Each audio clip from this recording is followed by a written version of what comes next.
Hello ഹെർക്കൻസ് ഫാമിൻ്റെ പുതിയൊരു വീഡിയോയിലേക്ക് എല്ലാവർക്കും സ്വാഗതം. നിങ്ങളിപ്പോൾ ഈ കാണുന്നത് ഞങ്ങളുടെ ഫാമിലിയിലേക്ക് പുതിയതായി വന്നിരിക്കുന്ന ഒരു കുഞ്ഞതിഥി ഉണ്ട്. ആ കുഞ്ഞതിഥിയുടെ മാമോദീസ ചടങ്ങാണ് കേട്ടോ. എൻ്റെ പപ്പയുടെ പെങ്ങളുടെ മകളുടെ മാമോദീസ ചടങ്ങാണ്. കാർമ്മികത്വം വഹിക്കുന്നത് പപ്പയുടെ അനിയൻ ഷിബോച്ചനാണ് കേട്ടോ. ഏതപ്പൻ്റെ മാമോദീസ നടത്തിയതും ഷിബോച്ചനാണ്. ഡോണപ്പൻ്റെ മാത്രം വരാൻ പറ്റാത്ത സാഹചര്യം ആയതുകൊണ്ട് അച്ഛൻ വന്നില്ല.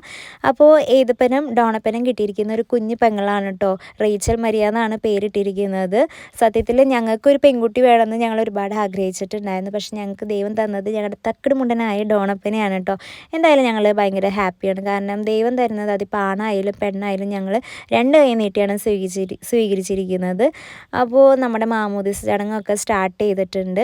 സത്യത്തിൽ ഞാനും പപ്പയുടെ പെങ്ങളുടെ ഈ മകൾ, അതായത് ഈ കുഞ്ഞുവാവയുടെ അമ്മയും തമ്മിൽ അധികം ഏജ് ഗ്യാപ്പ് ഒന്നുമില്ല, മാസങ്ങളുടെ വ്യത്യാസം മാത്രമേ ഉള്ളൂ. അപ്പോൾ ഞങ്ങൾ രണ്ടുപേരും ഉണ്ടായതിന് ശേഷം പപ്പയുടെ പെങ്ങൾ, വേറൊരു പെങ്ങൾക്ക് ഒരു മകനുണ്ടായി. ഞങ്ങൾക്ക് രണ്ടുപേർക്ക് ഉണ്ടായ ഒരു അനിയൻചാരാണ് കേട്ടോ. അവൻ റോയൽ എന്നാണ് പേര്. ചില വീഡിയോസിലൊക്കെ അവൻ തല കാണിച്ചിട്ടുണ്ട്. അപ്പോൾ ഞങ്ങൾ രണ്ടുപേരാണ് അവനെ കൊണ്ട് നടന്നത്. അതേപോലെ തന്നെയായിരിക്കും ഇവരും. പക്ഷേ ഇവർ നാട്ടിലൊന്നും ഉണ്ടാവില്ലല്ലോ. ഇവളാണെന്നുണ്ടെങ്കിൽ UK പിന്നെ നമ്മളായാലും നാട്ടിലുണ്ടാവാൻ ചാൻസ് ഇല്ല. വല്ല വെക്കേഷനൊക്കെ ആയിരിക്കും ഇവരൊക്കെ കണ്ടുമുട്ടുന്നത്. എന്തായാലും നമ്മുടെ ആ ഒരു കാലഘട്ടം, അതായത് 90s കിഡ്സിൻ്റെ ആ ഒരു പവറൊന്നും ഇവർക്ക് കിട്ടാൻ പോകുന്നില്ല. അന്നത്തെ ആ ഒരു കളിയും ചിരിയും അതേപോലെ തന്നെ കുറേ കളി തമാശകൾ, അന്ന് മണ്ണിൽ വാരി കളിക്കുക, അത് കളിക്കുക, അതൊന്നും ഇവർക്ക് എന്തായാലും കിട്ടാൻ പോകുന്നില്ല. അതൊക്കെ നന്നായിട്ട് മിസ് ചെയ്യും. അപ്പോൾ നമ്മുടെ ഫങ്ഷൻസൊക്കെ ഏതാണ്ട് പൂർത്തിയായിട്ടുണ്ട്. ഏതപ്പനാണെന്നുണ്ടെങ്കിൽ ഇവിടെ നല്ല കരച്ചിലാണ്. കാരണം അവനും ഒന്ന് പുറത്ത് കൊണ്ടുപോയി കഴിഞ്ഞപ്പോൾ അപ്പുറത്തെ ഗ്രൗണ്ടിൽ കുറേ പയ്യന്മാർ നിന്ന് ഫുട്ബോൾ കളിക്കുന്നുണ്ടായിരുന്നു. അങ്ങോട്ടേക്ക് കൊണ്ടുപോകാത്തതിൻ്റെ വാശിയാണ് കേട്ടോ കാണിക്കുന്നത്. ചാച്ചനാണെന്നുണ്ടെങ്കിൽ അങ്ങോട്ട് കൊണ്ടുപോയേ ഇല്ല. കാരണം ആ പയ്യന്മാർ ഫുട്ബോൾ തട്ടണ പോലെ ഇവനെ തട്ടിക്കളിക്കും. കാരണം ഇവനെ കാണുപോലും ഇല്ല അവർ.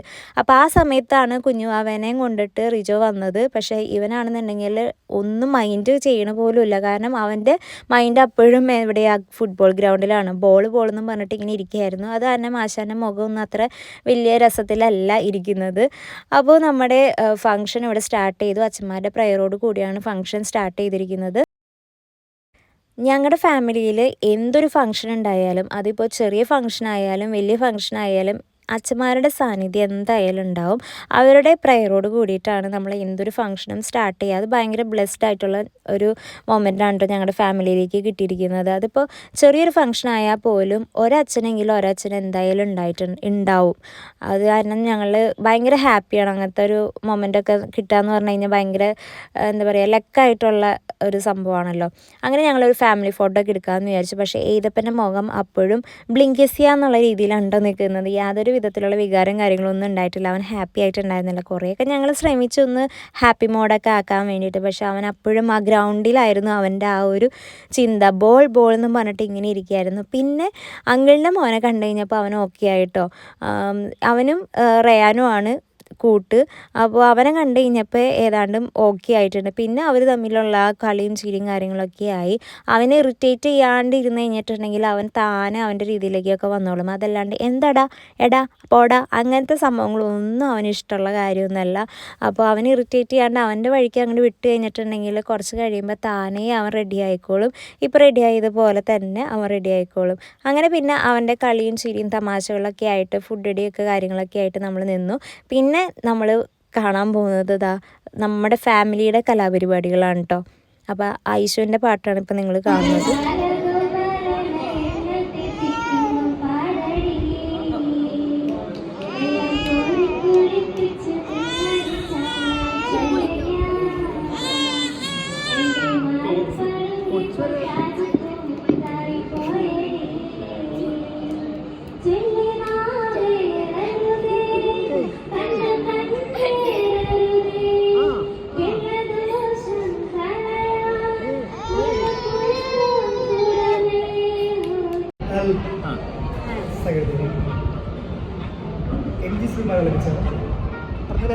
എനിക്കറിയില്ല.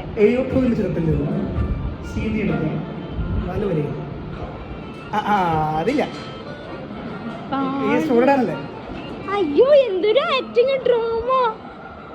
പാട്.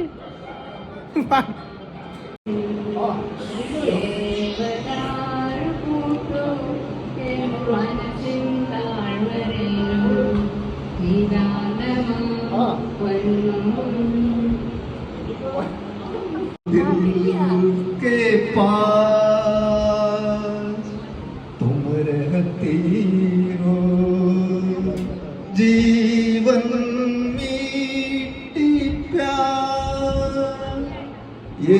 रहती हो पल पल दिल के पास तुम रहती हो.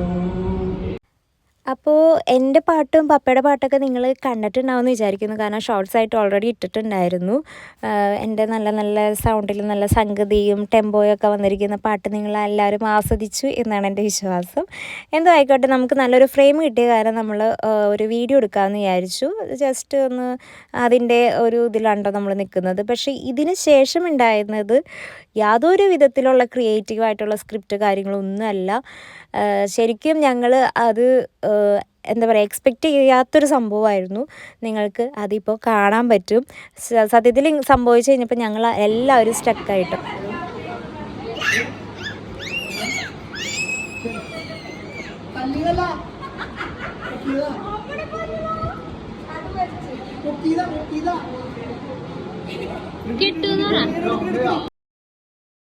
ഏതിപ്പിന് തീരെ ഇഷ്ടപ്പെട്ടിട്ടില്ല.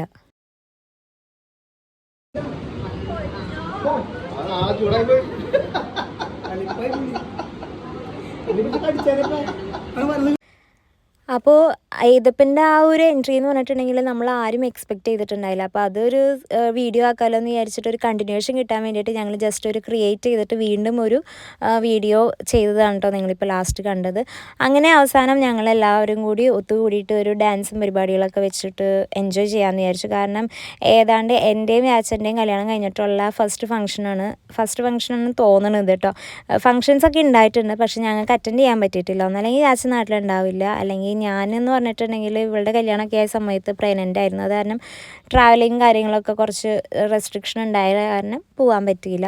അപ്പോൾ ഞങ്ങൾ രണ്ടുപേരും കൂടി ഉള്ള ഒരു ഫസ്റ്റ് ഫംഗ്ഷനാണ് ഇത്. അപ്പോൾ ഡാൻസ് പാട്ടുകളൊക്കെ ആയിട്ട് സുഖസുന്ദരമായിട്ട് അഴിച്ചു പൊളിച്ചേക്കാണ് കേട്ടോ.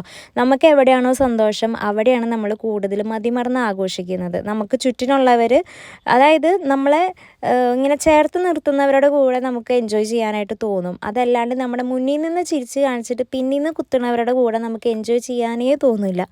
അപ്പോൾ നമ്മൾ മാക്സിമം ഡാൻസും പാട്ടൊക്കെ ആയിട്ട് എൻജോയ് ചെയ്തു.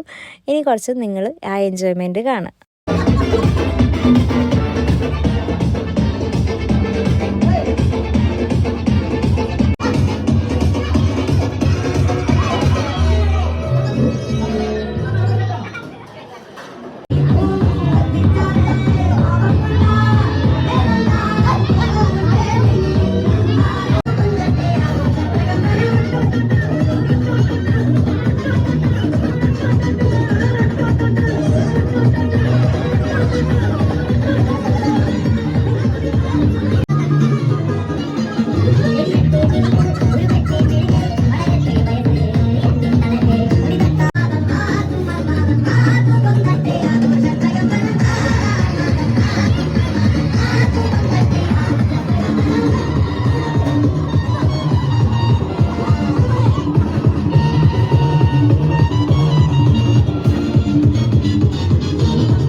അങ്ങനെ നമ്മുടെ ഡാൻസ് പാട്ടൊക്കെ കഴിഞ്ഞ് ആ ഒരു ഡേ നന്നായിട്ട് എൻജോയ് ചെയ്തു. ലാസ്റ്റ് ഞങ്ങളൊരു ഫാമിലി പിക്ക് കൊടുത്തു. അപ്പോൾ നമ്മുടെ ഇന്നത്തെ വീഡിയോ ഇത്രയേ ഉള്ളൂ.